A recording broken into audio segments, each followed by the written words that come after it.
ISR 9 న్యూస్కి స్వాగతం. సత్తెనపల్లి సార్వత్రిక ఎన్నికల ప్రకటన వెలువడిన తర్వాత పలు గ్రామాల కీలక సామాజిక వర్గాలు తెదేపా కార్యకర్తలు వైఎస్ఆర్సీపీ తీర్థం పుచ్చుకుంటున్నారు. మంగళవారం సత్తెనపల్లి మండల పరిధిలోని దూలిపాల గ్రామానికి చెందిన తెదేపా కార్యకర్తలు ఎర్రగడ్ల హనుమంతరావు, కోడెల హుస్సేన్ రావు, మరో ఇద్దరు తెదేపా పార్టీ సభ్యులు వైఎస్ఆర్ కాంగ్రెస్ పార్టీలో చేరారు. మండల కన్వీనర్ రాయపాటి పురుషోత్తం ఆధ్వర్యంలో చేరిన వీరికి మంత్రి అంబటి రాంబాబు స్వయంగా పార్టీ కండువాలను కప్పి ఆహ్వానించారు. వైఎస్ఆర్సీపీలో చేరిన వారికి సముచిత స్థానం కల్పిస్తామన్నారు.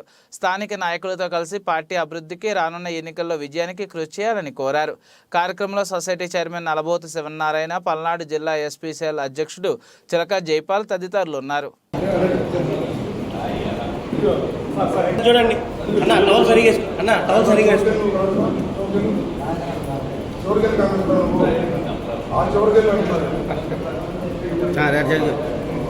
రెడీ దగ్గర రెడీ.